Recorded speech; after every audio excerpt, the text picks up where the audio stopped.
What's up? This is Metal Mutilation, and I am here with Alexis Brown from Straight Line Stitch. And how are you doing today? I'm doing well, fighting the flu. Oh, that's not good. No, not at all. And you're on tour with War of Ages right now, right? Yes. Are you taking the night off, or? No, we actually canceled yesterday because I was beat down. So we had to cancel, and War of Ages, they broke down, so we just all canceled all together. So this is going to be our, this is going to be our first show together by ourselves. You guys are playing Mayhem this summer. Yeah. How excited are you for that? I'm really excited. I know we're all excited. It's definitely a highlight of our careers. I'm nervous because, it's a big deal. Mayhem is a big deal, and naturally we all want to do well, and I want us to do well. So I'm excited and nervous. I'm a bunch of emotions. Are you looking forward to catching any of the other bands on the tour? Oh, yeah, for sure. I know we're all excited to see Machine Head and In Flames and Kino of Sorrow, just to name a few bands. And you have a new album coming out on March 22nd. It's your fourth full-length, The Fight of Our Lives. Right. What can fans expect from this album? They can expect, let me see, how can I say it? You can just describe the album, too. It's cool. It's definitely us. It's our record, They can expect just, it's still the same formula, but it's more aggressive, I think. This album is definitely more aggressive than the last one. So they can definitely expect it to be a little bit more brutal than, the first record. Where do you get your inspiration from for your music, like musically as well as for your lyrics? So I guess two separate questions there, but like who inspired you to go into metal? What inspired me to go into metal? Or who or what? Yeah. Yeah, well, definitely my older brother and my stepfather, they're just into metal and to rock and stuff like that, and I look up to my older brother and stuff like that, and he started the band. He taught himself how to play guitar, and I was just like, I guess, always underneath to him, and I got into it because of him. I fell in love with the genre, and I stuck with it, and I don't know, it's just been a part of me ever since. And you guys released your new music video today as well. I should also just jump over to that. Is that your first single off the new album? Yeah, this is the first single off the album. Yep. Awesome. And as I said, yeah, your new album comes out March 22nd. The Fight of Our Lives. Where did that title come from, and what does that mean to you and to the band? The Fight of Our Lives came from us, all of us, being on the same, having the same mindset. Like, the album title, The Fight of Our Lives, is not like us whining about us having to fight every day to do what we love, because every band has to fight, But it was more, pardon me, it was more so a statement saying, you know what, we fought to get here, we're fighting every day, and we're here to stay, and that's it, People can hate us or, say bad things about us all day long. We're here, and, we're fighting every day. So it's basically it's a statement album, saying it's the fight of our lives. We're ready for the fight, We're ready to tackle whatever may come next, but we're in it, We're in it to stay. So that's what it's basically about. And on the new album, are there a couple tracks that stand out to you, like as far as like after you wrote them, you looked back on them, and they meant the most to you out of the songs, or? Definitely Conversion. It's definitely a track that means a lot to me because when I wrote the song, I was in a funny place where I was just, that song is basically about shedding skin and becoming a whole new person. That's what Conversion's about. It really stands out to me. It rings a bell with me. Even Laughing in the Rear View, which is going to probably be our next single, is definitely one of my favorite songs on the album because it's about, sometimes we cry about where we are, and then when we, finally surmount the problem and we go on, we look back and it's like, man, what was I crying about? That wasn't so hard. And that's what that song's about.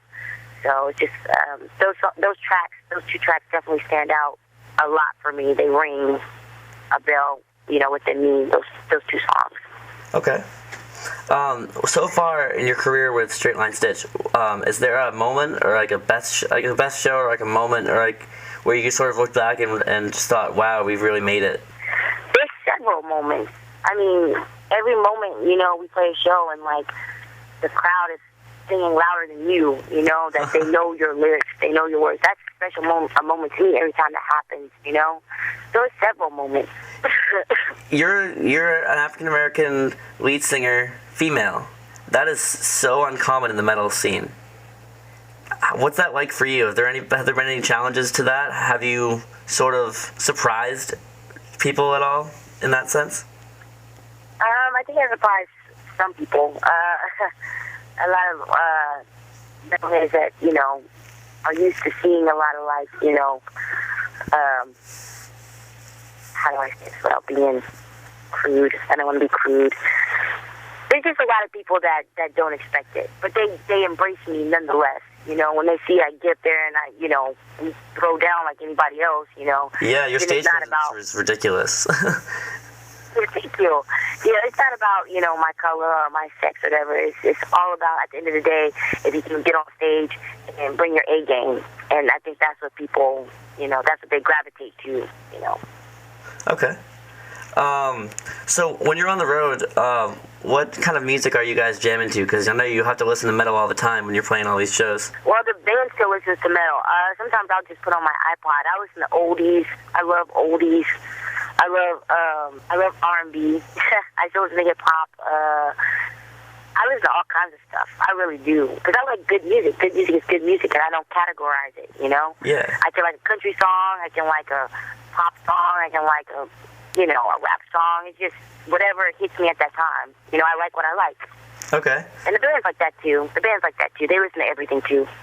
Fair enough. And so, with that in mind, what have you been spinning lately as far as albums? Have there been any new albums that you've been really digging? What I've been listening to? I'm listening to a lot of, let me see, what I've been listening to? I know I've been listening to a lot of, I have been listening to a lot of Rihanna. I don't know, her songs have been sort of stuck in my head. And, pretty catchy. That Enrique Iglesias song. I know it's like so not metal, but that's what I've been listening to for a long time. I've been listening to that new, Enrique Iglesias song tonight. I've been listening to that nonstop. I don't know. I like the beat or something. No, that's cool. I was talking to Winston from Parkway Drive on Sunday, and he was saying he's really been digging the new Kanye, and he knows that Kanye's a jerk, but he can be a jerk because his music is so good or whatever. So. That's the thing with me. Like, if I meet somebody, like, if I like their music and they're a jerk, it will turn me off their music in a heartbeat. Like, I won't like them anymore. Like, I just think that all people that are, like, musicians should be humble. You know what I'm saying? Because people buy your music, they put you in your house. They pay your bills. Like, you should be humble. You shouldn't be an asshole, and I don't mean to go off on a rant. I'm sorry. It's okay. No, for sure. I agree. I mean, I've yet to meet any metal artist who's acted like that, though. So I think that's good at least. Well, I definitely don't want to meet anybody like that. It will make me so mad. I want to put it out there that we're a band that's not like that. Nobody needs to be afraid to talk to us. I mean, I know we're not anybody, you know what I'm saying? But if you like our music and you want to meet us and stuff like that, we're always out there. We always want to hang out and stuff like that. If they want to reach out to us personally, we're always there. I'm not saying that we're perfect, but we definitely feel like we need to treat our fans with respect and let them know how much they're appreciated. That's definitely a priority with this band. I'm proud to say. Yeah. And moving on to 2011, after Mayhem, do you have any plans in the works? I know you probably can't talk about them yet because they probably aren't announced, but I know we're doing Download. We're going over to the UK and we're going to do Download. Oh, excellent. Yeah, other than that, we're just going to be touring as much as possible on this record. We're really going to be hitting the road like crazy, so people can expect to see a lot of us. They'll probably get tired of seeing us, but, this is our job, and we've got to keep, putting our faces out there as much as possible. Your vocals. I guess just a two-part question. For your screams, do you do inhales or exhales? And for your voice as a whole, how do you keep it in shape while you're on tour? Well, first of all, your throat is kept in shape by playing every night. So that keeps my voice in clean shape. As far as like screaming wise, I think I inhale a lot. I hold my breath and then like scream it out like slowly. It's weird. I have a weird type of technique for screaming. Oh, okay. Where It's it like a doesn't damage fusion. my throat. So Yeah, it sounds like a fusion of like inhale and exhale. Because I know inhales are like screaming as you breathe in, and then like yeah. whereas exhales would be like as you breathe out. Yeah, it's weird. It's I just know it works. For sure. Yeah. Well, thank you for doing this interview with us tonight. We really appreciate it. No, thank you for having us. We definitely appreciate it.